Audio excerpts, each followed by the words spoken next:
Halo kawan-kawan YouTube, balik lagi nih sama Lala di channel Sound System Film. Hari ini Lala mau dongeng sebuah alur cerita horor dari film Metamorphosis yang dikeluarkan pada tahun 2019. Film ini menceritakan tentang roh jahat yang berubah wajah dan menyusup ke satu keluarga. Akibat adanya roh jahat ini menjadikan satu keluarga dalam bahaya.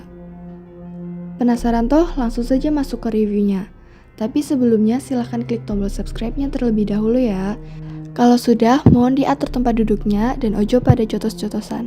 Oke, langsung saja, cekidot.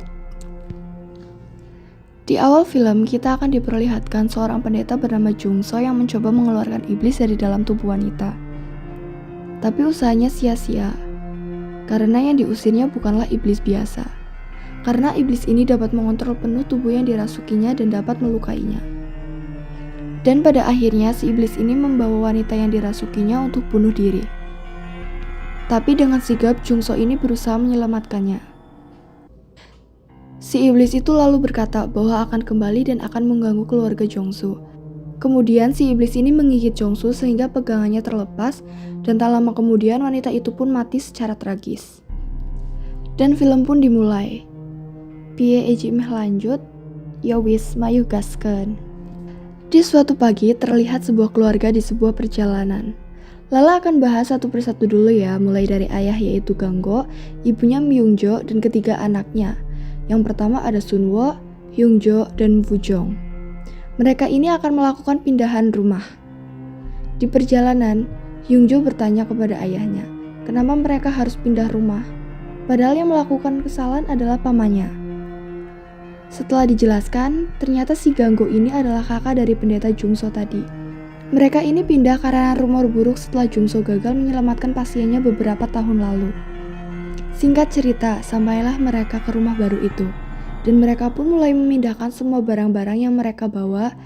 Dan pada malam harinya, Myungjo ini tak bisa tidur karena mendengar suara aneh dari luar rumah. Ia yang penasaran pun membangunkan Kanggo untuk mengecek suara tersebut.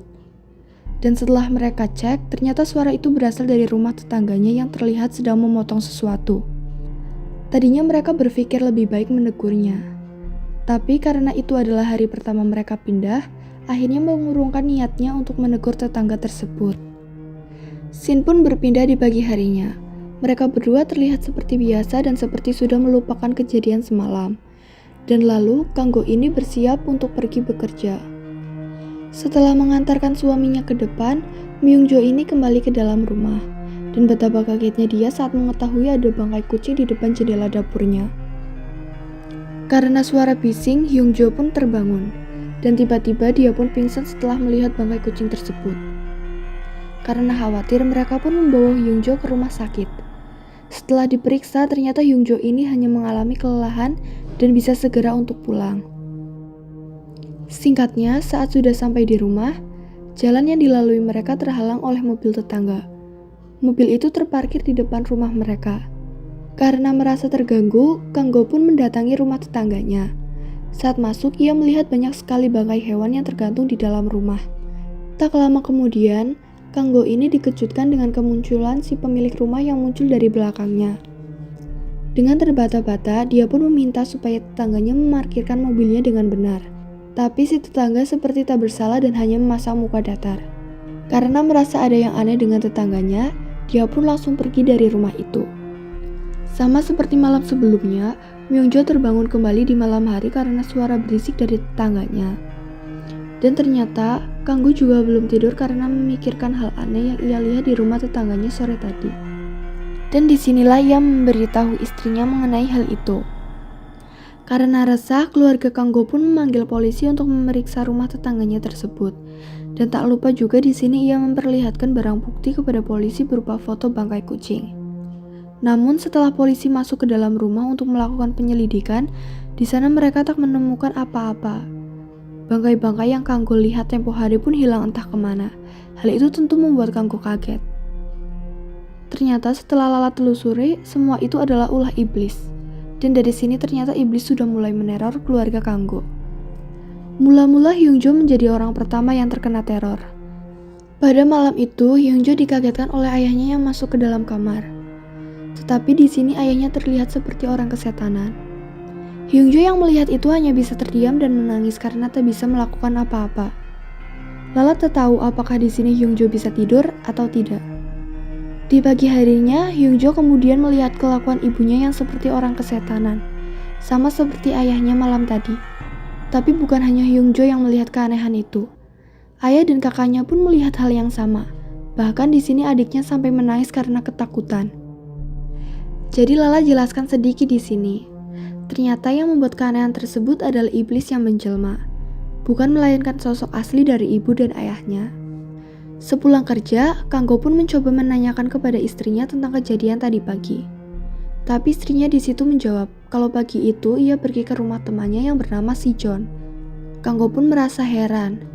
Di sini Kanggo tak tahu kalau itu adalah ulah si iblis yang menjelma. Scene pun berpindah. Sunwo pun di sini juga ikut diteror. Ia didatangi oleh iblis yang menjelma sebagai adiknya. Di sini si iblis mengatakan hal-hal yang tak diketahui oleh Sunwo pada saat itu. Karena penasaran, Sunwo pun mendatangi kamar adiknya dan bercerita. Begitupun dengan Hyungjo, ia pun menceritakan hal-hal aneh yang ia alami kepada kakaknya. Ketika sedang bercerita, tiba-tiba mereka didatangi oleh ayahnya. Namun di sini terlihat kalau ayahnya datang dengan ekspresi seperti kesetanan. Ketakutan mereka bertambah ketika ayahnya mengambil pisau dan mencoba untuk membunuh kakak beradik itu.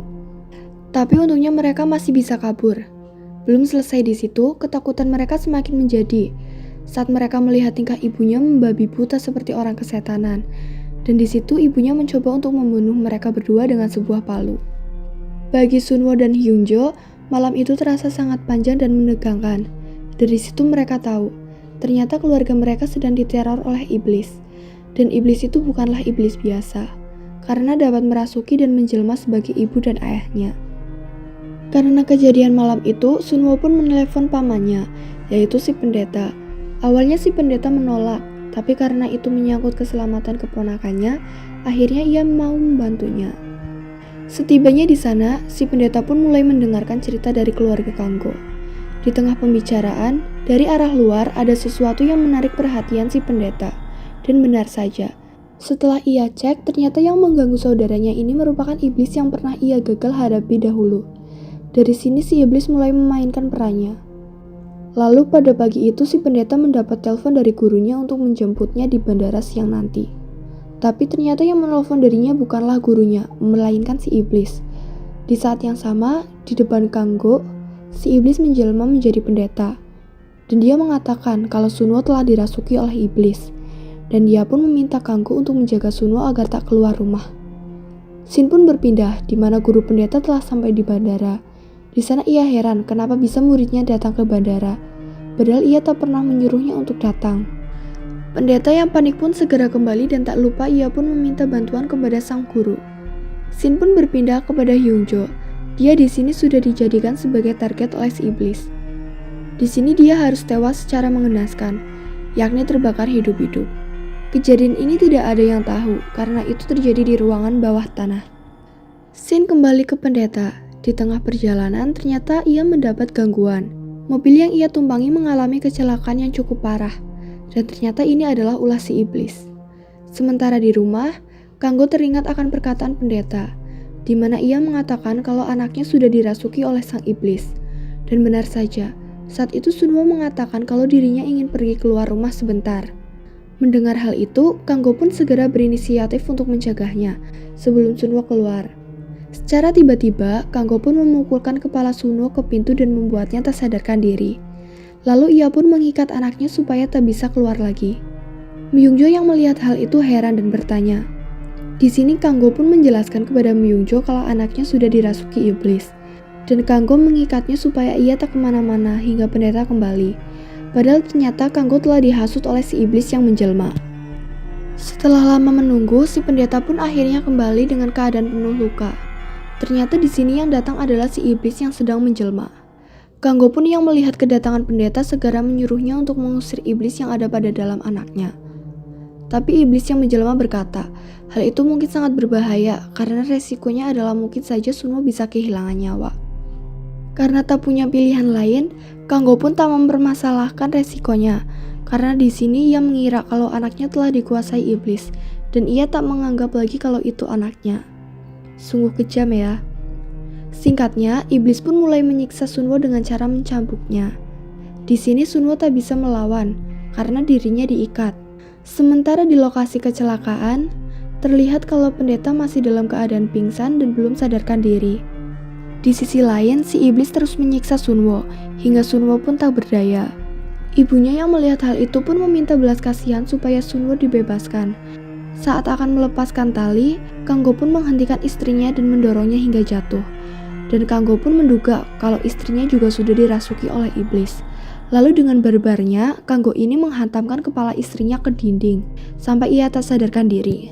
Melihat hal itu, iblis yang menjelma pun kemudian tertawa, dan Kanggo pun menjadi target berikutnya. Di sini Kanggo hampir saja dibunuh oleh sang iblis. Untung saja saat si iblis hendak membunuhnya, si pendeta asli datang dan ia lalu membacakan mantra untuk mengusir si iblis tersebut. Setelah itu, si iblis pun menghilang. Namun itu belum selesai.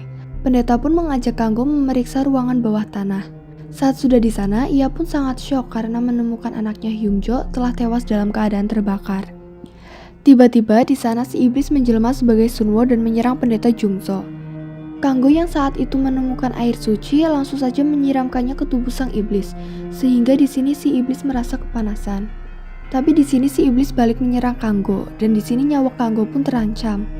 Karena takut akan mengambil korban lebih banyak, si pendeta memutuskan untuk menarik si iblis ke dalam tubuhnya untuk mati bersama.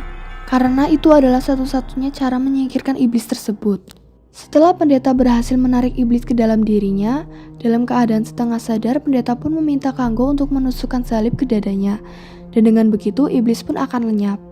Mendengar hal itu tentu saja Kanggo menolaknya. Karena Kanggo ragu-ragu, akhirnya si pendeta menusukkan salib itu sendiri ke dadanya. Dan di sini film pun selesai.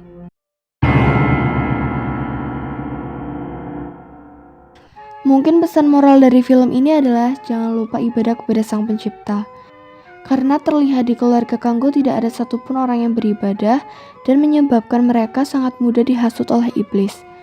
Oke, mungkin sekian dulu review dari Lala ya. Semoga dapat mengobati rasa penasaran kalian dari film ini. Dan jika ada yang mau request film bisa tulis di kolom komentar. Jika banyak salah kata, Lala mohon maaf dan see you next time. Bye. Bye-bye. Bye-bye.